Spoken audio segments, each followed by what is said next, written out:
All right, here I am on a few railroad crossings here on Dickey Road here in North Harbor, Indiana. Now this right here is a rather interesting and classic group of signals here that not many people have, I say, filmed.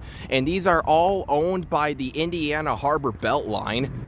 And yeah, as y'all can see, this is there is 2 active railroad crossings and 1 abandoned one, and I'm gonna tour all 3 of them since they're all really close together. And all this is like underneath an overpass, interestingly enough. And I'm gonna go ahead and start with the abandoned one here, which probably has the most interesting equipment. So yeah, I guess with all that said, I'll explain as I go on. Let's get onto the tour. So for the first signal, this has a Safetran cantilever, like 70s, 80s generation.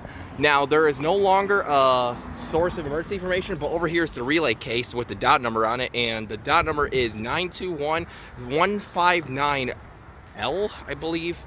F. I think that's an F, yeah. So yeah, that's the dot number, but as you can see, they took out the stop on red. Well, this is not a Michigan crossing, so they took off whatever else was on here. So yeah, and for the mast lights, this has 1 pair of Safetran 12 by 24 inch fading LEDs sitting on a Safetran light bracket. Yeah, this is like what exactly, you know, what the Safetran used in the early days when they started using LEDs, which is pretty cool. And for the overhead lights, there's 2 more pairs of Safetran 12 by 24 inch fading LEDs sitting on a Safetran light bracket. As you can see, all the lights are bejumbled, absolutely abused, as you can see.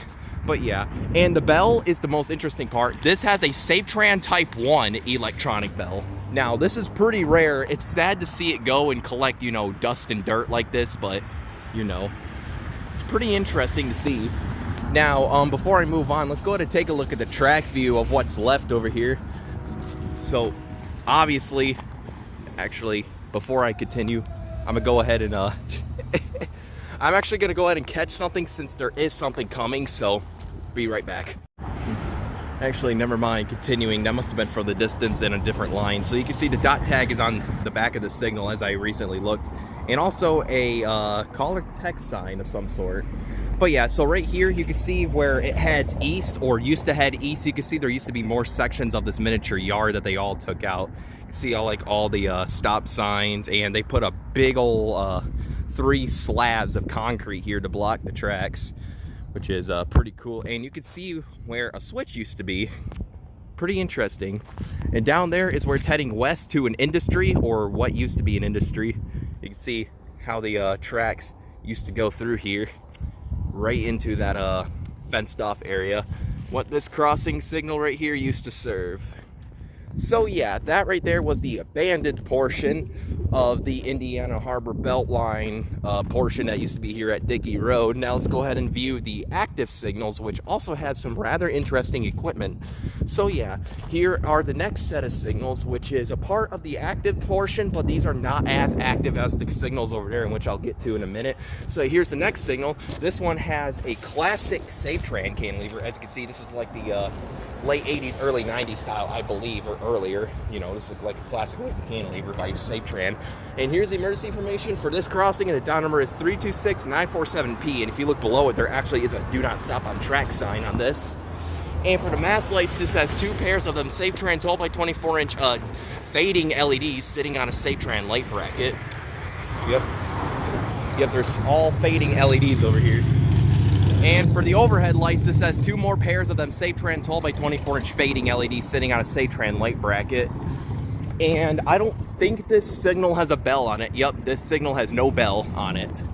So yeah, with that said, let's go ahead and wait for the traffic to clear so we can cross the road and view this next signal over here.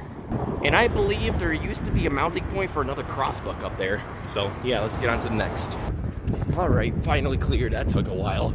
Yeah, the amount of traffic on here is insane, so I'm probably gonna go over there for the next signal tour. So yeah, for the next signal, which is similar to the first, this one has another Safetran cantilever, classic style.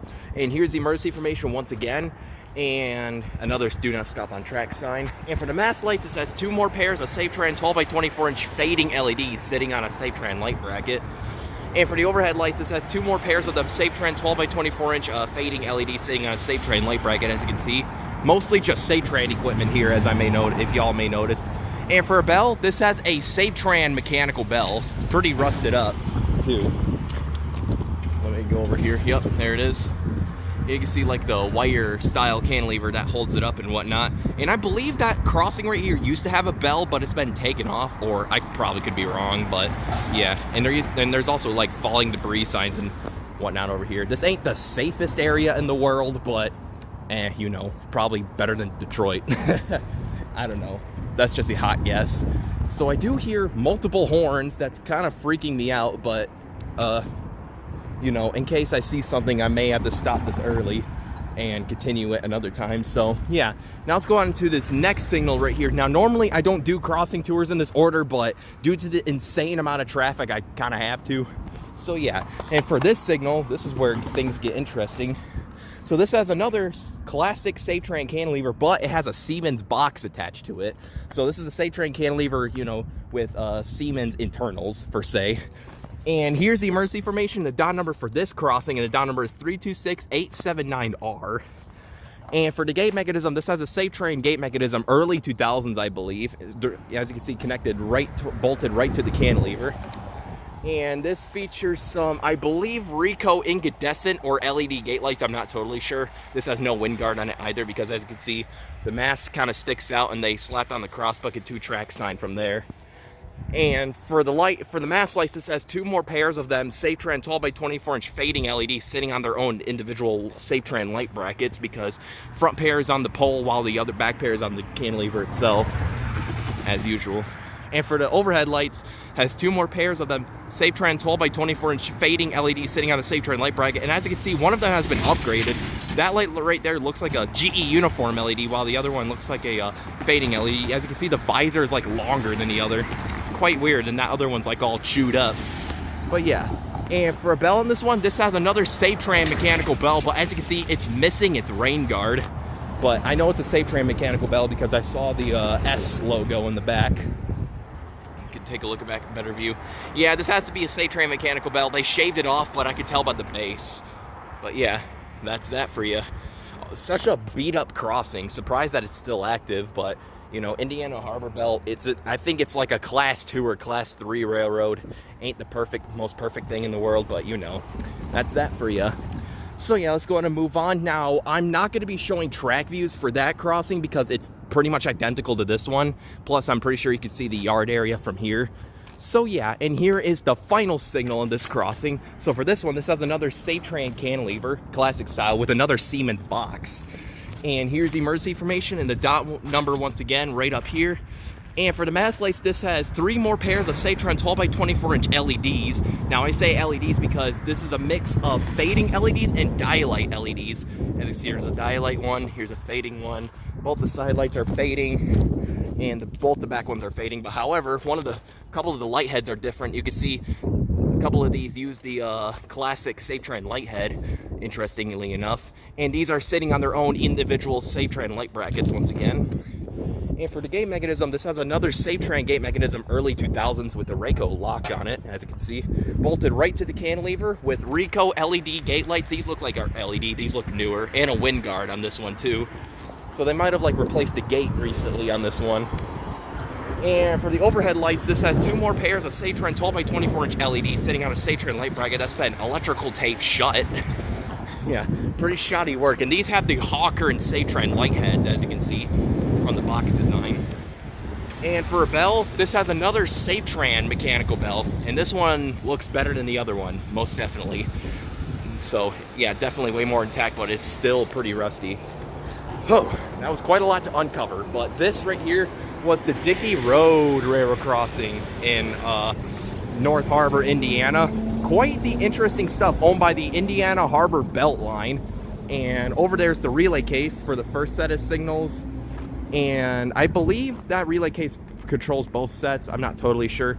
And way over there, as I already shown, here's the relay case for the abandoned signal over there with the Safetran Type 1 E-Bell. So yeah, I guess with all that said, let's go ahead and take a look at the track view.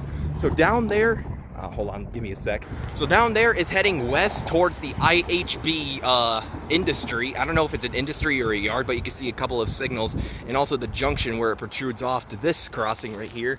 And down there is heading east towards more of like the storage areas and yards. I've seen a switcher go through here like 10 or 15 minutes ago. I don't know if it's coming back or what, but hopefully it does. I want to get this in action. And you can see where the other track divides off to into like another individual yard. I'm not sure if they're going to continue using it, but maybe they are, but I'm not totally sure. So yep, I guess with all that said, and you can see some Y pattern signals on the twin mast, and those, you don't see those a lot. There is a pair of those on the CSX Saginaw sub, but I don't know where else you could find those. And you can see a gate on the ground. I think that must have been the old gate that this signal had. And you can see how they coped with the bridge and power lines and made the gate lean like this. So yeah, I guess with all of that said, maybe my information is not totally accurate, but at the same time, these were the 3 railroad crossings here on Dickey Road here in North Harbor, Indiana, all owned by the Indiana Harbor Belt Line. And as you can see right here, this one is obviously not in service anymore, but still cool to see it stand. So yeah, I guess with all that said, over and out.